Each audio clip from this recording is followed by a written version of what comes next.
Good afternoon, colleagues. Good afternoon, colleagues. If you could please take your seat as soon as possible so that we can get started with the session.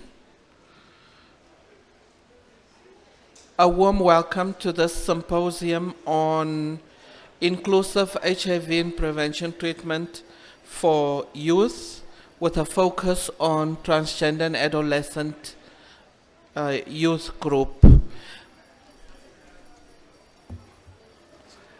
My name is Leanne van der Merwe. I will be co-chairing this session with Dr. Zuzu. A very warm welcome. I want to also extend warm greetings to our one virtual participant and to welcome all of you in the room. Before we kick off the session, I would like to send a thank you to Viv Healthcare for sponsoring the session this afternoon. As I said, our session is focused on inclusive HIV prevention and treatment for the youth, with a focus on transgender and adolescent group. Just to give some context to the session, we know that transgender, adolescent, and youth persons face intersectional and additional risk factors in the context of HIV infection. And so this is a particularly important group with which to engage if we are to address the scourge of HIV infection. This afternoon we are joined by an exciting group of individuals who will present to us.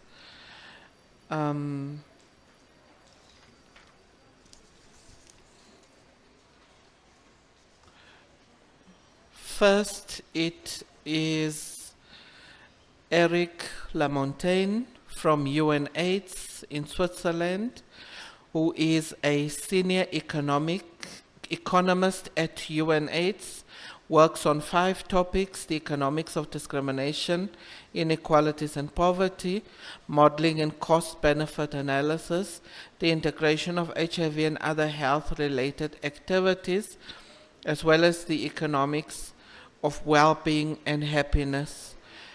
Before joining UNAIDS, colleagues, if you could kindly take your seats. Thank you so much. Before joining UNAIDS, Eric worked as an economist for ministries of health in several low and middle income countries. He started his career working with non-governmental organizations, where he faced the real-life impact of poverty and inequality on vulnerable population groups. He holds a PhD in economics.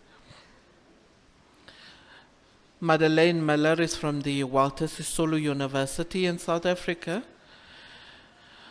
Dr. Madeleine Miller is a family physician and senior lecturer at the Walter Sisulu University, providing clinical services at Cecilia Makiwane Hospital in Umtansane, East London, as well as mentoring and teaching students and doctors.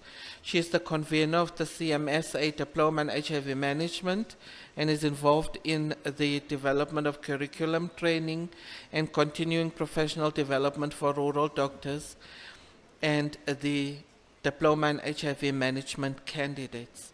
She serves on the RUDASA, which is an acronym for Rural Doctors Association of Southern Africa, the Executive Committee, and has been the East London coordinator for the Southern African Clinicians Society since 2013. She is on the executive board of SASHA and PATHSA, which is the Professional Association of Transgender Health, and is one of the facilitators of the HIV Clinician Society Gender Affirming Healthcare online training. Since 2021, Dr. Miller has been facilitating workshops for teachers on sexual intelligence at schools across South Africa. I now have great pleasure in welcoming Guy Christian Henji Fako, who is with Care International in Cameroon. Henji is a highly experienced professional with a background in public health and epidemiology.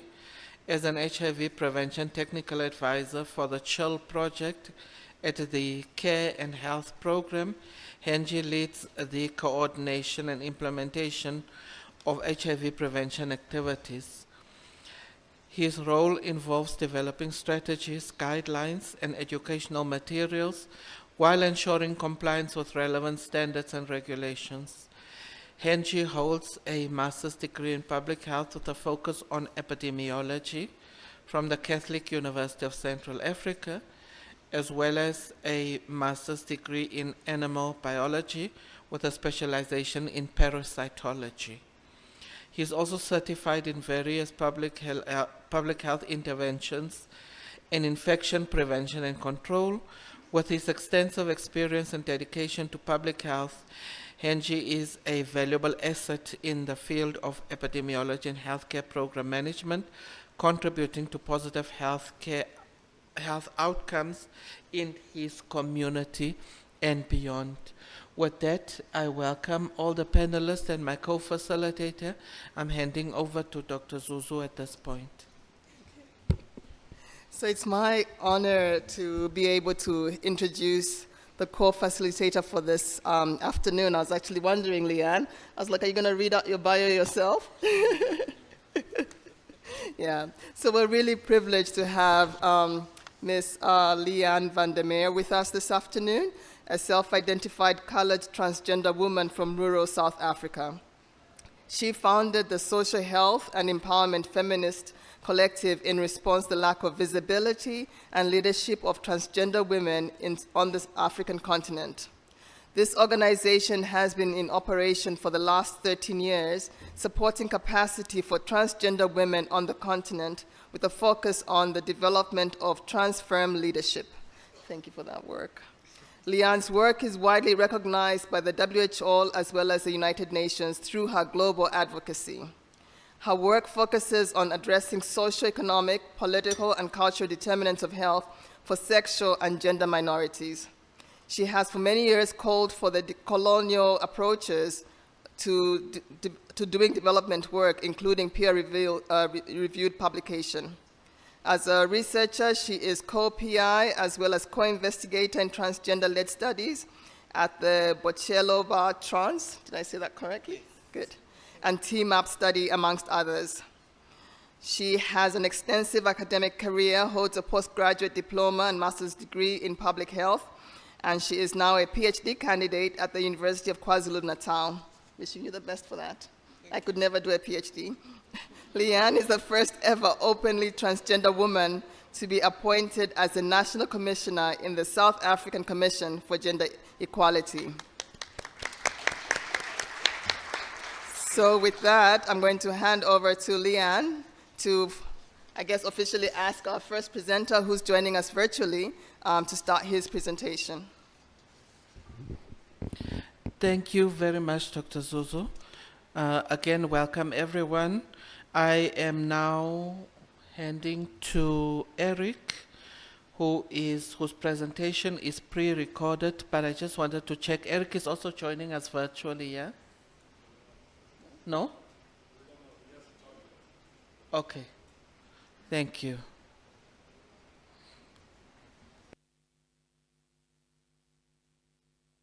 Thank you. Good afternoon, everyone. My name is Eric Lamontagne. I'm senior economist at UNAIDS. I'm working on the economics of HIV, stigma, discrimination focusing on key and vulnerable population groups. I'm based in Johannesburg, and I would like to thank the organizers for making this meeting happening. So I'm going to present you on our latest study published this month on the socioeconomic inequality, health inequity, and well-being of transgender people in Nigeria. Despite progresses in the last decades, transgender people are still facing social, legislative, and health barriers, and it turns and affects their physical and mental health. Stigma, discrimination, and criminalizations are the highest challenges they are facing, and it compounds to marginalizing transgender people, leading to the negation of the existence of gender diverse person. We performed a survey in South Africa and Nigeria. I'm presenting here our result in Nigeria, where we were looking at the difference in the social demographic profile of transgender people and how they were facing these different three dimensions of inequality.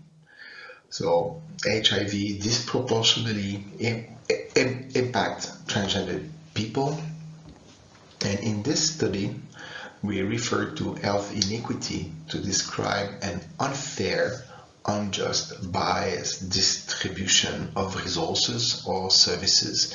And one key characteristic of health inequity is that it is avoidable. For example, no reason justifies that transgender women have poor access to HIV and health services. Inequality, on the other hand, generally refers to inequality of opportunities among different population groups in choosing the type of life they want. And we refer to this inequality for factors rooted discriminatory practices and belief beyond the person's control. I will skip past quickly on these coming slides. It's important to know that this study was approved by the Board of Ethics in Nigeria. 4,000 participants participated to this study. 86% were cisgender women, vulnerable women living with HIV or at high risk of acquiring HIV, and nearly 12% were transgender women. This is a visual of what the survey and the study here is about. So we looked at this focus population group is those living with or at high risk of HIV, and you can see that we looked at specific vulnerabilities on the right side. I have to go fast because I'm going to run out of time and I have a lot of material to share with you. Basically, we built three models on socioeconomic inequality, health inequity, and well-being for transgender people. We looked at different variables. They are listed here. So for the socioeconomic inequality, it's a lot about economic vulnerability, such as food insecurity, financial insecurity, housing insecurity, socioeconomic status. We also look at macrosocial vulnerability, such as using drugs, engaging in sex work, and engaging in transactional sex. For health inequity, we look at global health of the participants, self-assess, the HIV status, self-reported also, access to SRHR and HIV services, financial and non-financial barriers, and also, of course, access to transgender-specific health services. And for well-being, we consider gender-based violence as a key variable, mental health, and some psychoeconomic characteristics such as willingness to take risk, trust, and time preference. Model characteristic, you can come back to this slide after. The key message here is to know that we perform a lot of tests before building the model, during, and also post-estimation tests. We control for co-founder.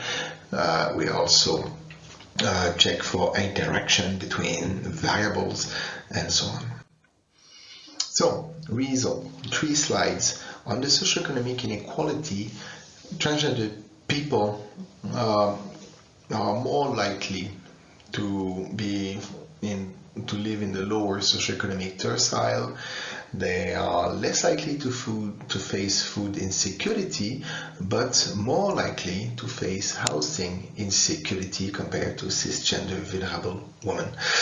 In terms of macro-social categories of vulnerability, well, they are less likely to use drugs, but 3 times more likely to engage in sex work and to engage in transactional sex.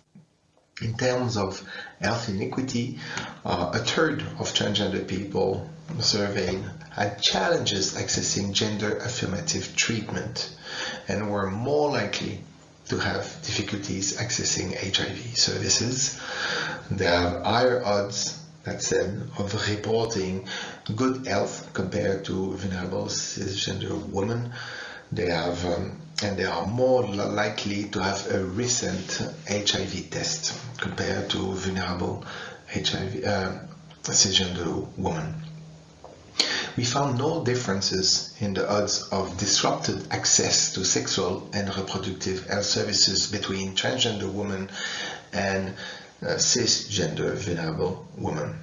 However, we found that transgender people had more than 3 times higher odds of reporting disruption in accessing HIV services, as I introduced in the top of this slide, and they had also higher odds of reporting additional non-financial fees as financial barriers. As a comparison, for cisgender vulnerable women, the main barrier was the official fees.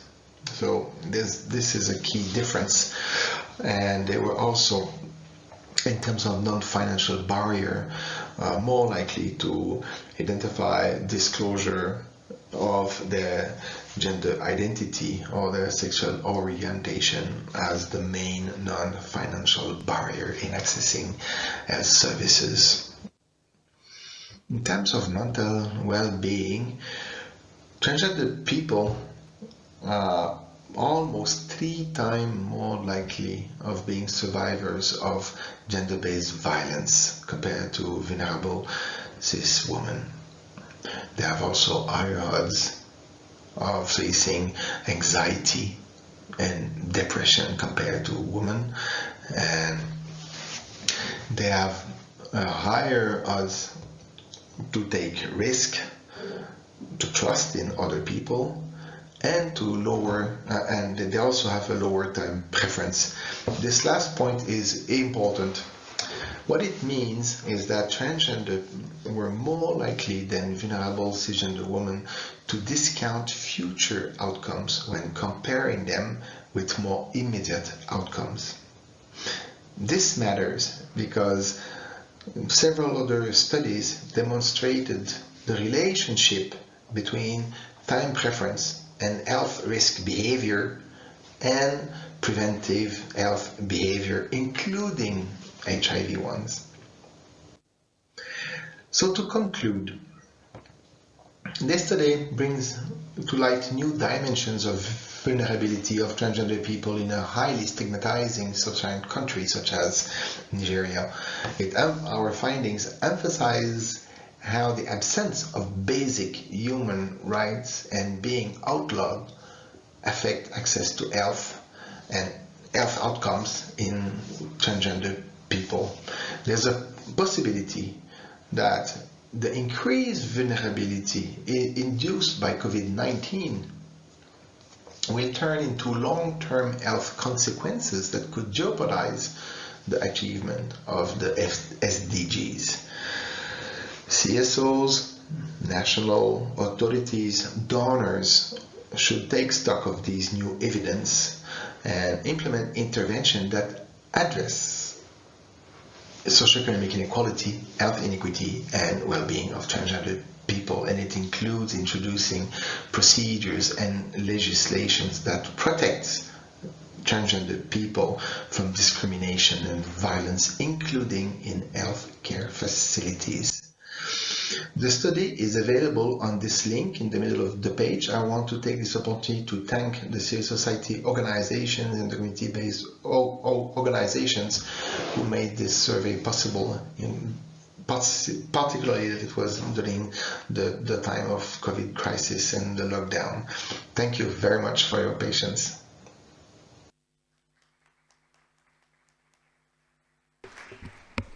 Thank you so much, Eric. Do we know if he's online and able to take questions during the panel discussion? So not online. All right, so we'll move right on to Madeleine. Thank you so much for being here with us. And go ahead. Okay, should I just, yeah, you can all hear me? Hello? Hello? Good morning, everybody. Good afternoon, everybody. And it's very lovely to be here from South Africa in your beautiful country. And speaking to all these beautiful people.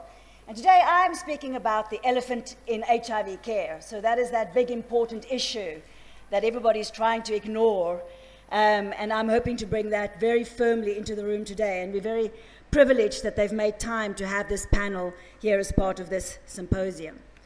So firstly, I would like to bring the paradigm or the perspective that I'm bringing. And I do a lot of teaching in sexual health, both to teachers, doctors, students, community members. And I want to just remind us all that every one of us that is sitting within this room, you all have your own cultural ideas, religious ideas, political ideas on sex, on sexual orientation, and on gender diversity. And those ideas are very much determined by what your particular religion or political ideology or cultural or how you have sex determines a little bit on how you think about sex. And that's perfectly fine. But when our patients or our clients or our adolescents come into our rooms, they are not necessarily like us. And I think one of the things that we need to work as health professionals and be mindful of is that we need to be aware of that tension. And I think we do have a superpower as clinicians, that we are able to have our own perspectives, have our own particular ideas and beliefs that we have at home, and still be able to be accepting and affirming of one another. And this principle is often getting eroded in the world of today. In South Africa, this was an amazing study that was done in 2016 by the Human Sciences Research Council. And I just want to highlight one thing. They were looking at the attitudes of South Africans towards our LGBT community. And interestingly, it found that 51% of South Africans did believe that gay people should have the same rights. They should have constitutional rights and protection, which we do have in South Africa. Even though 72% of that same group believe that same-sex sexual activity is morally wrong. And I think that shows what we are able to be as clinicians, as NGOs, as community members.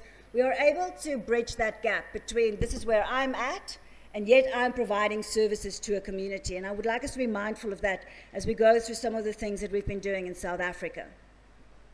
So a question we often get asked in our settings within transgender care in South Africa and in Europe especially is, why is there suddenly so much more talk about transgender? When I grew up at school, we still hardly even talked about the gays, but now why suddenly is this so much? And I think a good way to look at it is the history of left-handedness.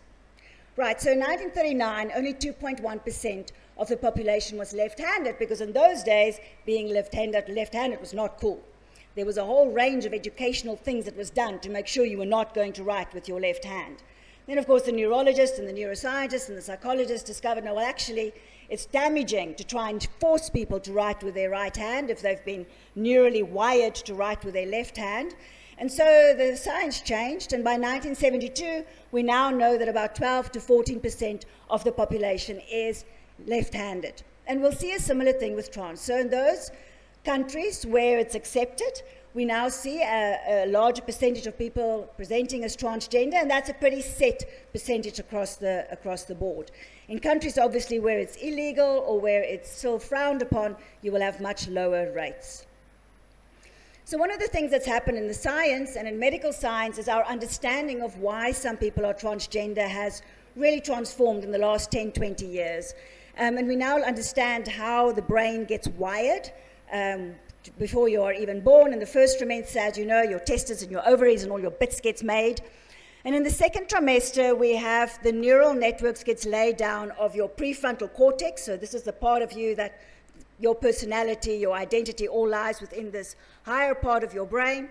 And we know there's about a 40% genetic input in terms of you having a neural network that will predispose you to being transgender. And then, of course, there's hormonal and all kinds of other influences, as there is with all parts of our personality. So pretty much by the time you are born, that neural network that predisposes you to a certain gender identity has already been laid down. But of course, when you are born, it doesn't mean that that is already in, we're not self-aware yet. The prefrontal cortex is still completely asleep when we are born. And it takes 23 years, as Prof. Becker has showed us, for that whole area to mature. And there's a few key sort of awakening points. So specifically around the age of 8 or 9, our prefrontal cortex comes online. It becomes available for activity. It's still not completely mature. But you'll often have children at this age suddenly having a concept of self. Who am I, and why am I like this, and why is this my name, and are these my parents, and why is there death, and I'm starting to get phobias. And we have an awakening to ourselves around about that age as this higher identity part of ourselves come in. By about 12, 14, already 70 to 80% of the prefrontal cortex is mature. And adolescents are very able to have, for example, empathy, to have self-awareness, to have self-control, and they just need a bit of support and time to be able to actually make higher decisions, but all of the engineering is there and up and running. But what does also happen is the body starts to change, and you start having all these sex hormones playing in. And so it's at different ages where people will start becoming aware of their own identity and having an experience that the identity that I am, who I am, is not the same as the body that I was born with.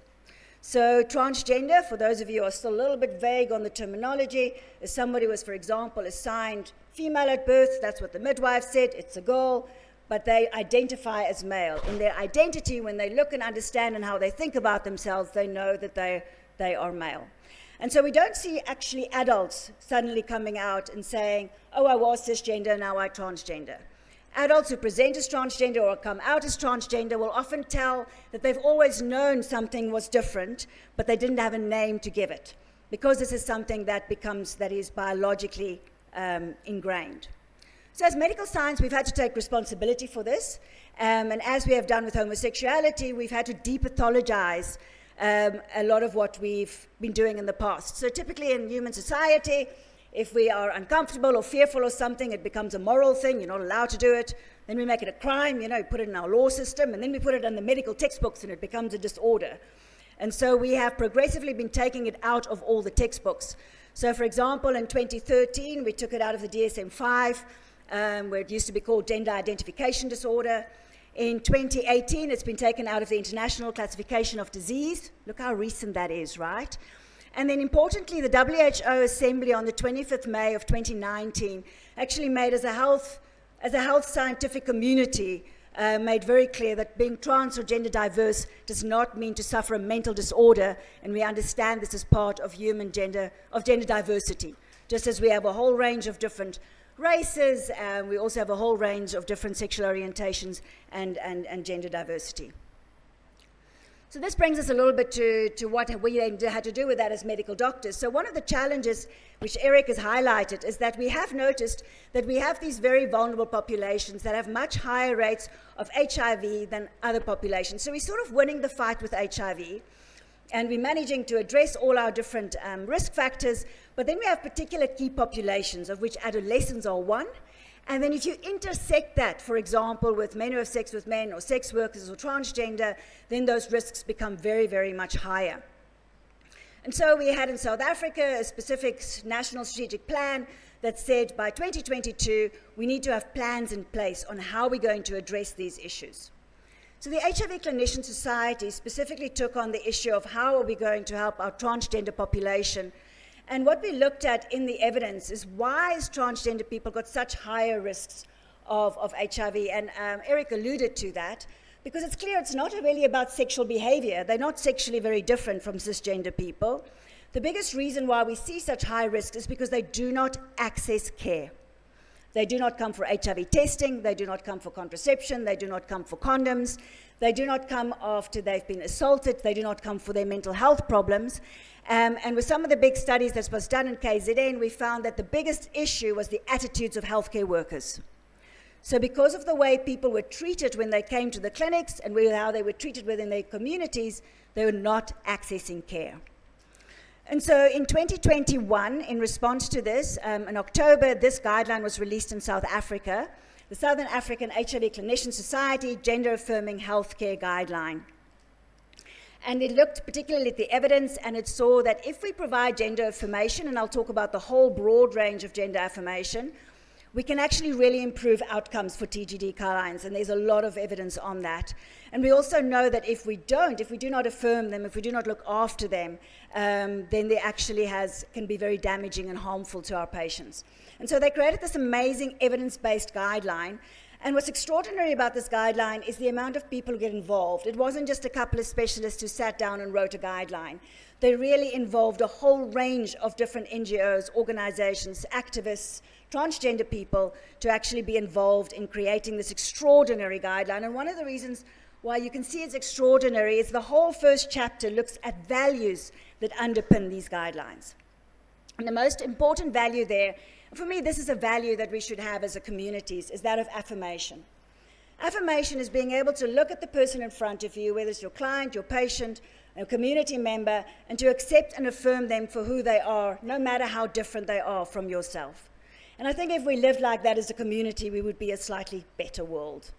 So this brings in obviously principles like dignity within the consultation, equity, recognizing that there might be different and increased needs in those communities, including them in our decision-making about their lives, and very much working on an informed consent model. So we're moving away from this gatekeeping idea of I, as the doctor, will decide how trans you are. We affirm our clients for who they are, and we give them enough information to make an informed decision about the options out there. And we've even been able to show the context of this within the ethical principles within healthcare. So when we talk about gender affirmation, everybody thinks of surgery, but actually that's a very small aspect of what happens in terms of helping transgender people feel safe within our facilities.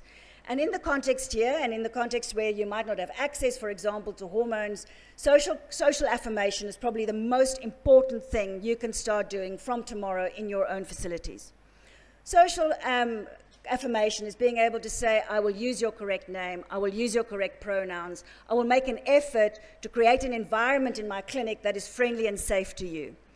And being able to just we've created posters, for example, I work in a big family medicine outpatient department, and we have safe space posters on the walls to ensure that our queer community feels safe when they visit the hospital. Another domain is that of psychological domain. So we've just brought out a statement at the Psychological Association of South Africa around conversion therapies. So these are either churches or religious groups or cultural groups or psychologists trying to convert people from being gay to straight or transgender to cisgender. We know that it doesn't work, and it carries a high risk of suicide. And so therefore, medically, there is now a strong move across many countries in the world to ban conversion practices, and psychological care needs to be affirming. So medical, so we have access to this in South Africa, so that includes hormone therapy, it includes talking about reproductive options, it includes things like voice and communication, involving occupational therapists, and helping people to feel more at home within their bodies. And then in South Africa, the legal framework is all just focused on things like trying to change your gender marker or trying to change your names. Home affairs is a whole nother story. But of course, in many countries in Africa, as we know, we are talking actually about legal protection rights for transgender people. They need to be safe, and we need to look after the most vulnerable people in our society. So when we look at gender affirming healthcare, it's something that comes part of a primary care package.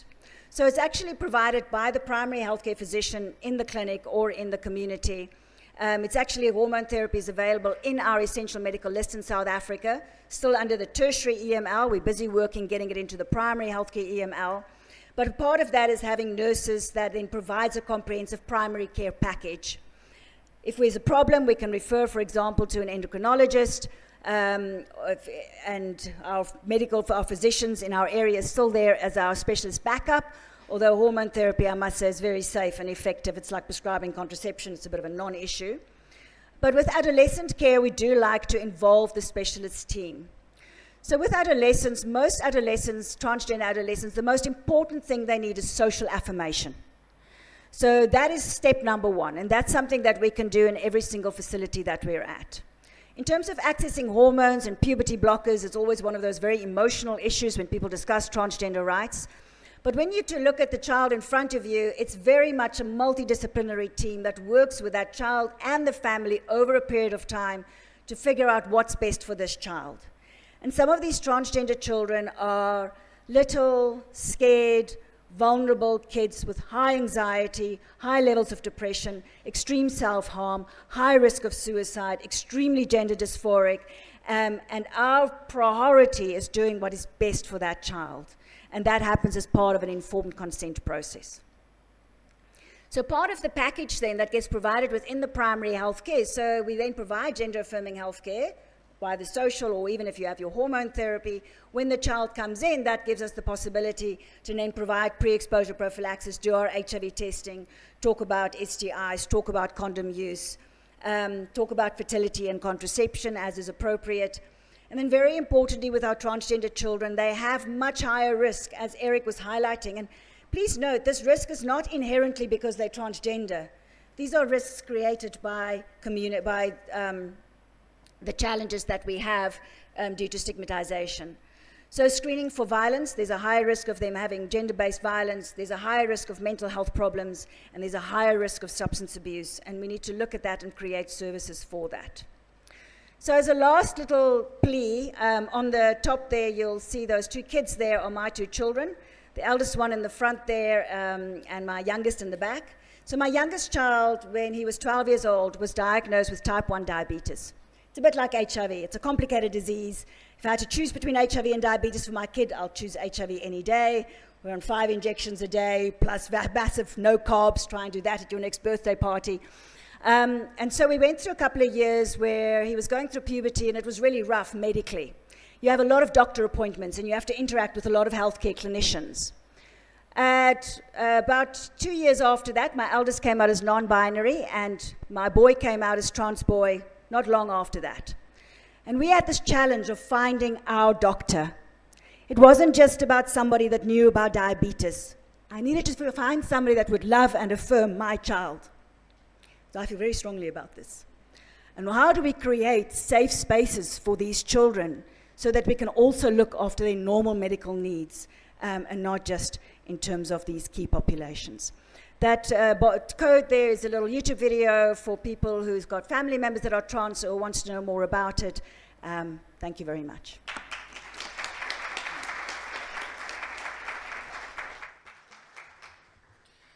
Thank you, Dr. Miller, for that passionate plea to all of us as a scientific community and as activists.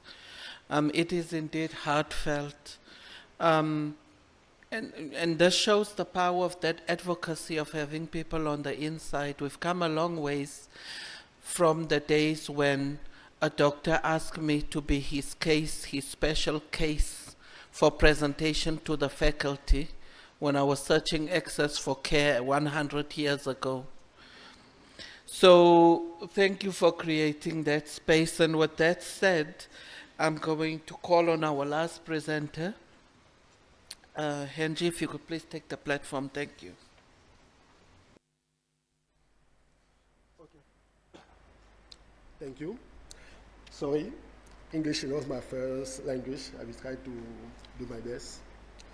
As we speak about structural barrier accessing care among transgender, speaking about structural barrier, you have a lot of examples. I will take some examples, but for care in general. Okay. You know? Okay. Where I come is not authorized to speak maybe about condom to secondary school. When you speak about HIV, you just keep all those aspects, but not speak about condom. The fact is that when those guys become positive, now you start to speak about condom. Or you know that condom is one of the elements to prevent HIV. Speaking about transgender, is a group of population who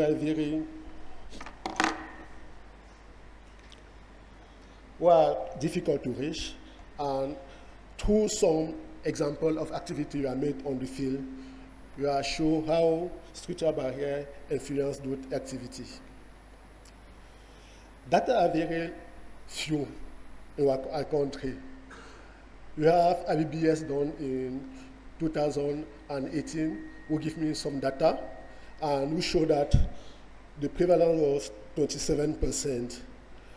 With activity on the field during the third quarter in the fiscal year 24, you have a yield of 50% only in one city. So it becomes difficult to us to work with challenge we have. Stigmatization is one of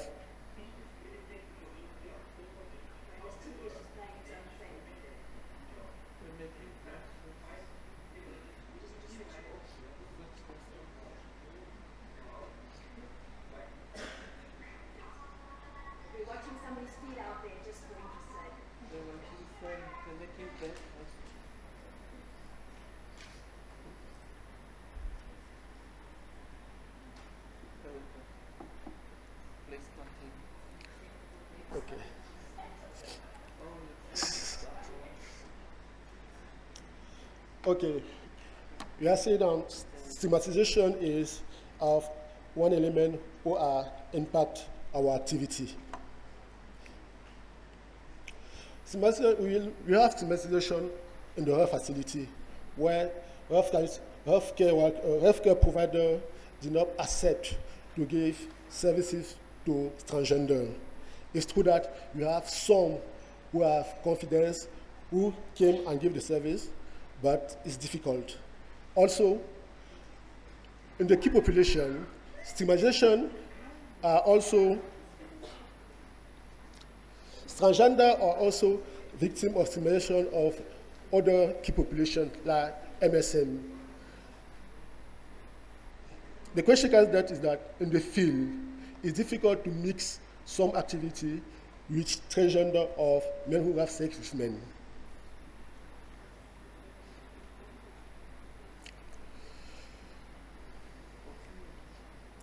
Some activity give on the field are pre-exposure prophylaxis, condom and lubricant distribution, TB testing and treatment.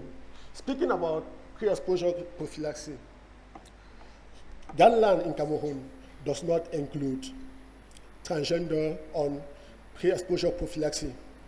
Sometimes when we propose for each transgender one to have a pre-exposure prophylaxis, she needs to identify herself as men who have sex with men. Or for those who are very sensitive or your gender identity, it becomes difficult to them to benefit, to have the prophylaxis and reduce the uptake. Also, after testing, when you put somebody in the treatment, most of the services are not focused on transgender. You have some access or mental health who are not enough and have an impact on the retention. When you see all the guidelines you have on the Cameroon, it's just this year that a word transgender was included on the H National Plan Strategy. Since that, NIA are working on the HIV, but it does now you have transgender on the H National Plan Strategy. And the absence of that word in the field have a lot of impact on the implementation or the participation of more partners. When you want to work, some may tell you, no, I don't see that work on the guideline in Cameroon. I'm not confident to work with those populations. As we have some CBO or some NGO who are working with population, and we are able to convert some facility to give those services. It's true that stigmatization remains, but most of those NGO or CBO who work with transgender is under PEPFAR or Global Fund. This is some of activity, how activity is done on the field. We have CBO at the level, some facility on outreach services. You see that we have the same activity, but on the other hand, we have some CBO who don't have fund, who work only with outreach services and online, who have other people, and some partner who can facilitate the treatment. The idea where we want to reach is have something like this. All partners work together. CBO, NGO, and other partners who can come to introduce, to help us on fight between HIV. Way to forward, we need more data. Lack of data is another challenge. Most of the time, I'm saying that if you not have data, it's not possible to take a decision. Due to the fact that law guideline will not give us the possibility to design a study about transgender, it was difficult to do study. Now, I hope that with the new guideline, we will be able to do that and have a more finance to make the study. On the other hand, we need to train health provider.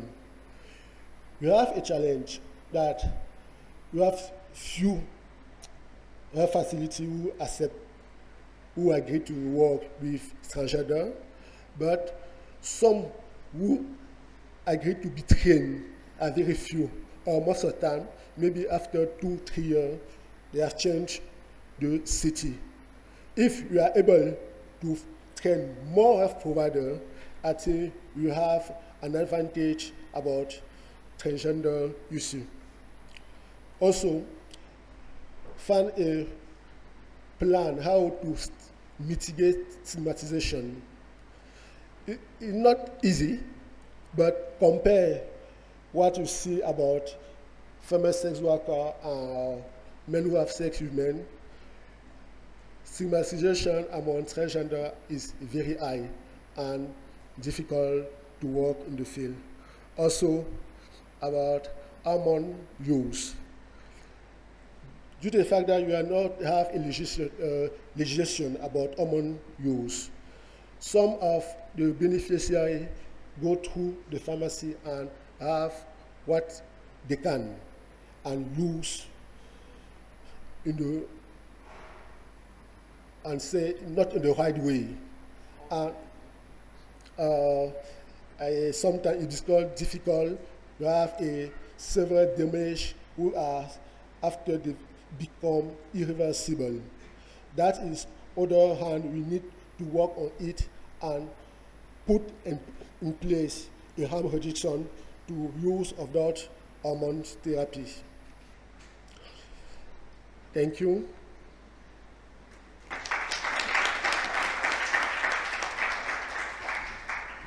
So I'd like to thank our invited speakers for being able to unpack this very difficult and hard topic for us, but we all, I think, can agree that these are difficult discussions that we need to have, particularly in terms of how we think about providing services to a community that is highly stigmatized and discriminated against. While we get ready for audience feedback and questions, maybe to get our volunteers ready with the mics, maybe I can start by asking you, Leanne, your thoughts in terms of how can the community better respond to some of the challenges that have been highlighted by the three speakers here.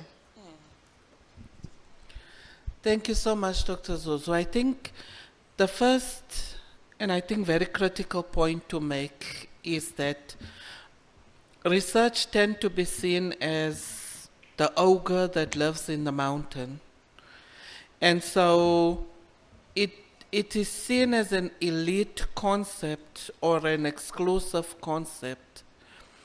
However, you may have heard from my bio that we've been pushing approaches to decoloniality.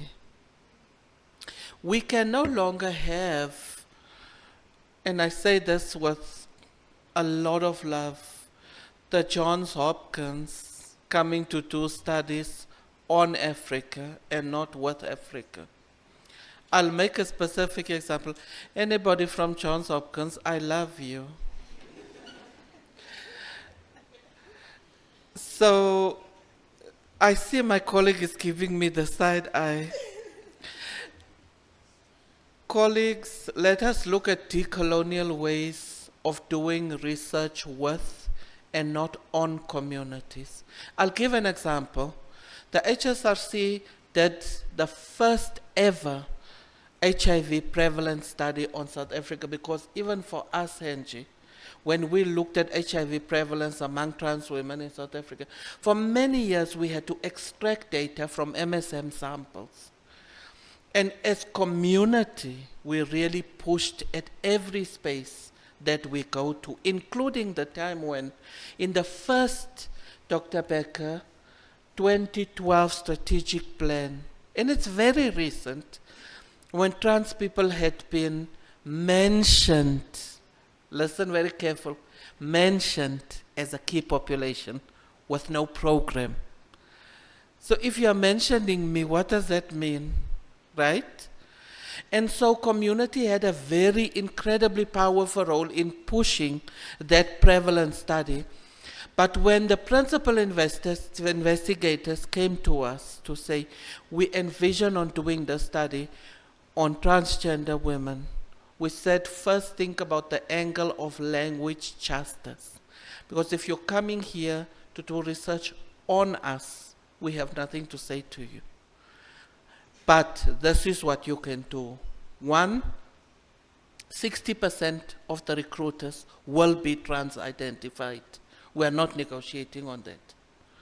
2, one of the co-PI, the co-principal investigator of the study, will be trans-identified. We will not negotiate on that. And that had such an impact in terms of, 1, disseminating the results and what that looked like.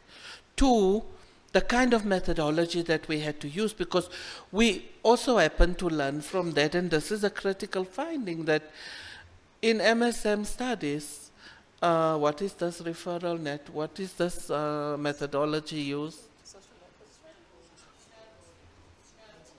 It's no snowballing. What do they often use in HIV prevalence studies?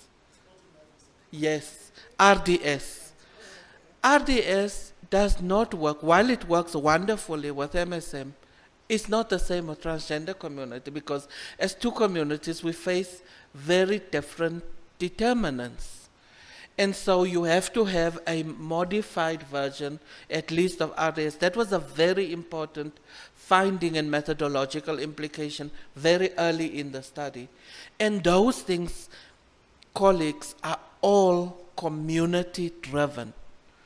Those things, the community came back and said to us, this RDS does not work as well.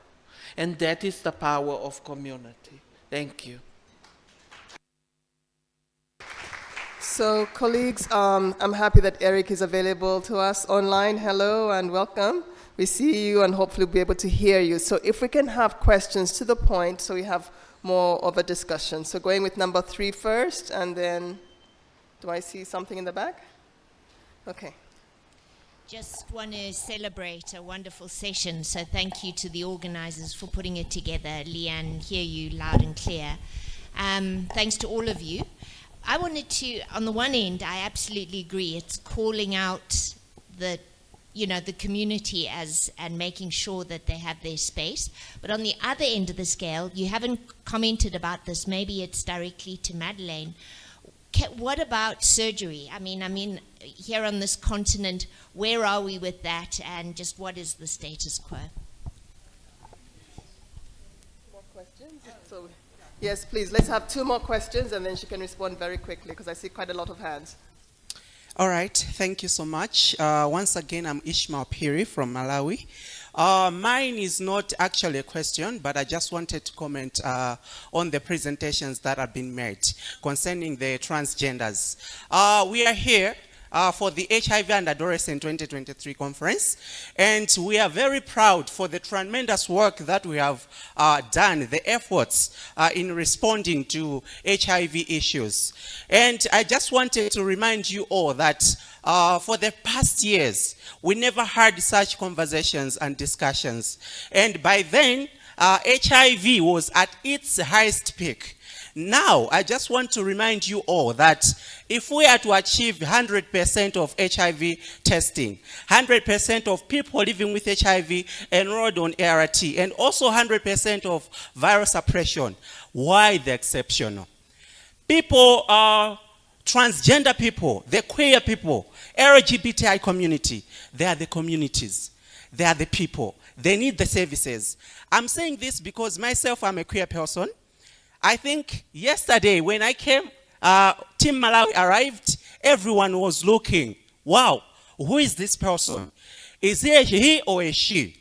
And I know what I've experienced being a queer person. I'm not a gay, I'm not a lesbian, I'm just a queer person, but I've experienced a lot.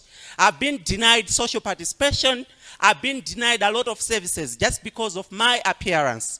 Something that I can't even control. Something that even I don't have anything to control it. It just happened. I'm a person. I need the services. People out there need the services. So I'm talking to all the providers here, all the policy makers here. When we are making the policies, let's make sure that we include all the needs of people without excluding. And we're also talking about equitable access of HIV services for all, not for a certain group of people. And also, in SDGs, number 3 is talking about good health and well-being. Good health of who? Of people, of persons, LGBTI community inclusive. Are you hearing me? So we should consider this whenever we are making the policies, whenever we are providing the services. Thank you so much.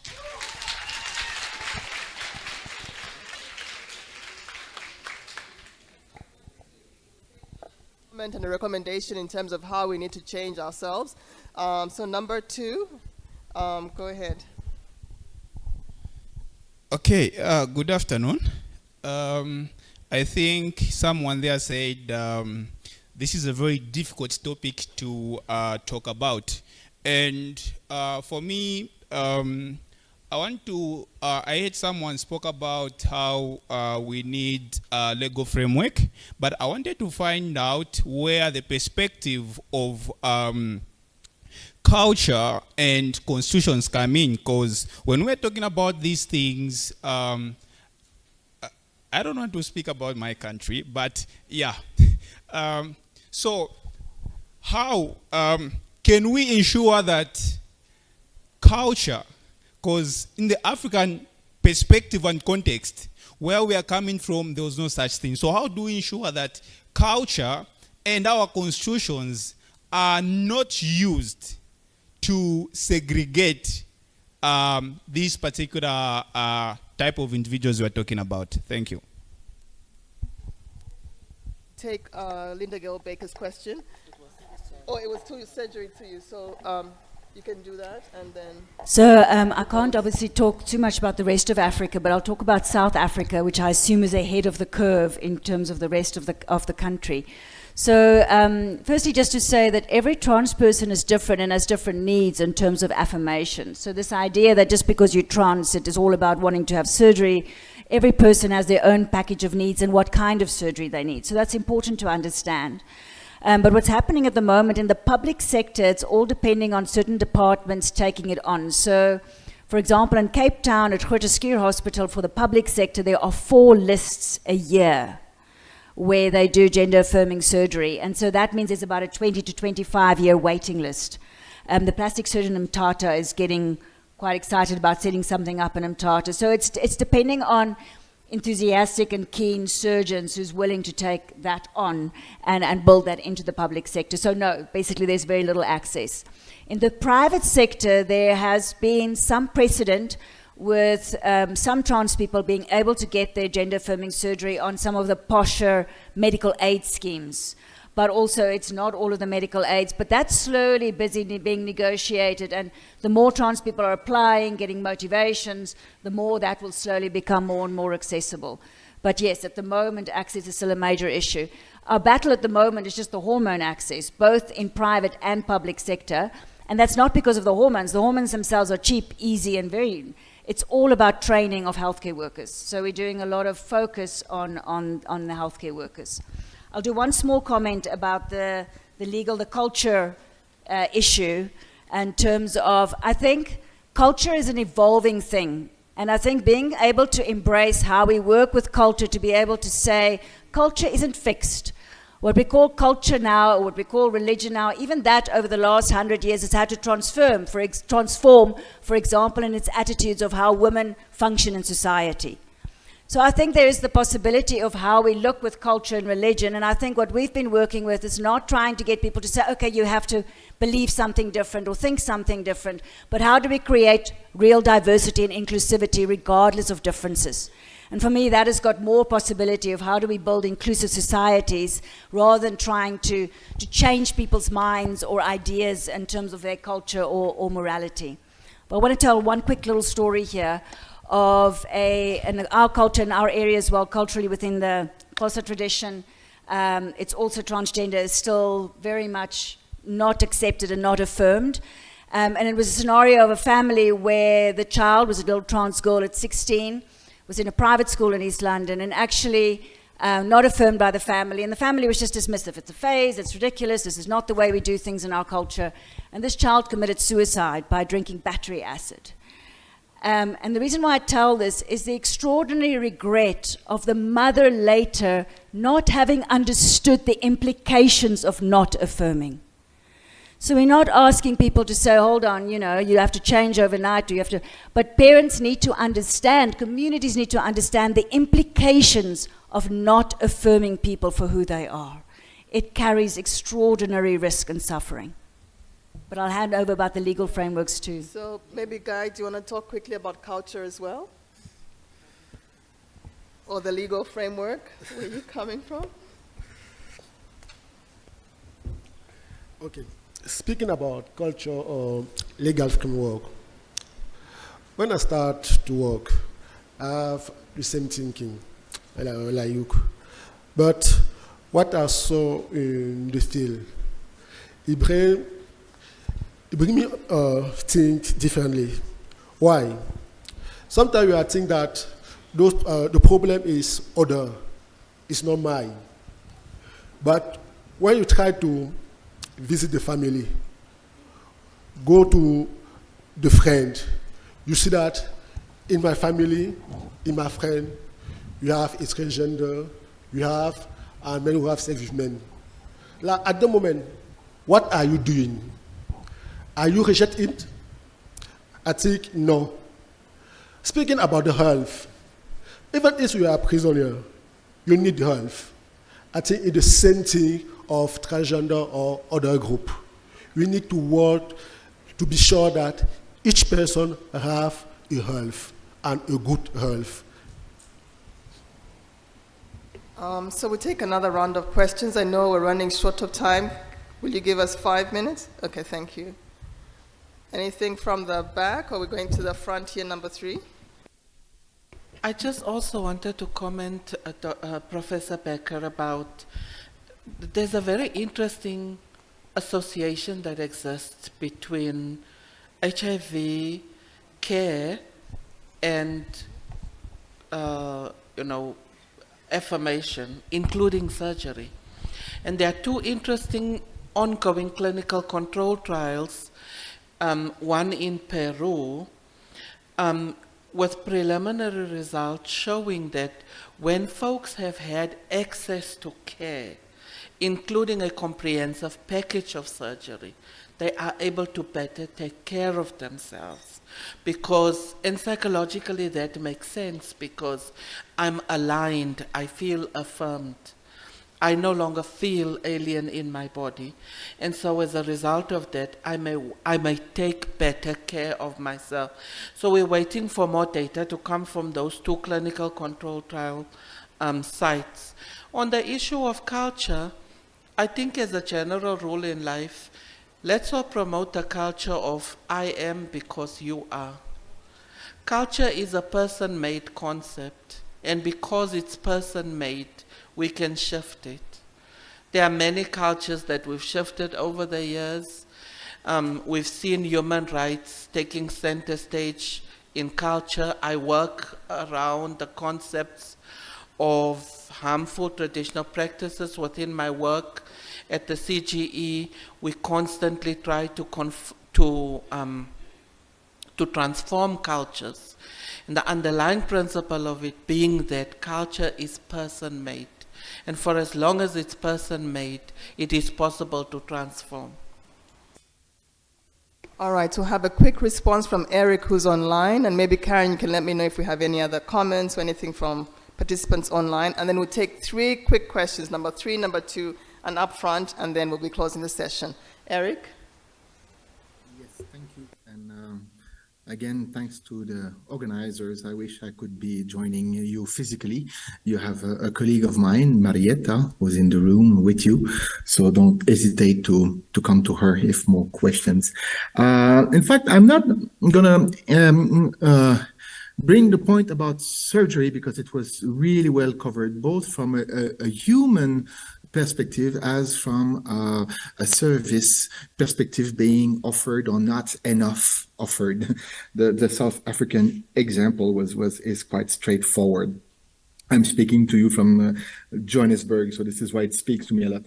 I want to come back on the comment that the gentleman from Malawi made. I know the focus is on transgender, but I like the wording queer because it can also include people who are not necessarily transitioning, can be, or maybe are not at the time we speak, but life is long.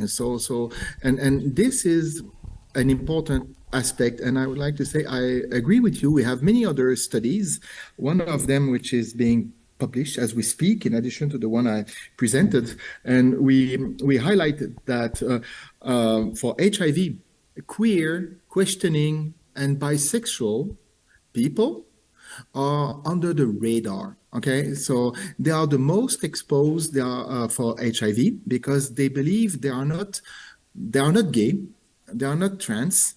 So they say, oh, I'm not among the most exposed group.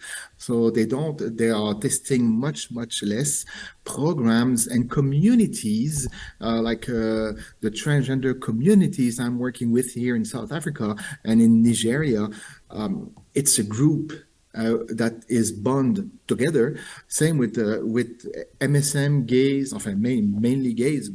But for bisexual, for queer, they are alone most of the time, okay? And in that sense, they are not reached out by their communities. And it's just a white spot in this map, or a white hole, I would say, that should be addressed. That was one of my comments. But I'll stop here. Maybe there are questions coming that will enable me to develop more the other ideas I want to raise. Thank you. Thank you so much. Unfortunately, we are out of time, and before, am I okay? We're out of time? We're out of time, I'm sorry. So we do have members of the panel that continue to be with us here in the workshop. Eric has mentioned his colleague who's participating in the workshop, so do please find them during tea break. I'd like to again thank our sponsors, Viv Healthcare, for making this session possible, as well as your active engagement in this discussion. So thank you, panel members. Thank you, Leanne, for co-chairing, Madeline and Guy, and Eric for bringing your insights into this topic. Thank you. So with that, we're going to call on the co-chair, the two co-chairs for the next session, my good friend Alice and Damaris. Damaris is right here in the front. Over to you.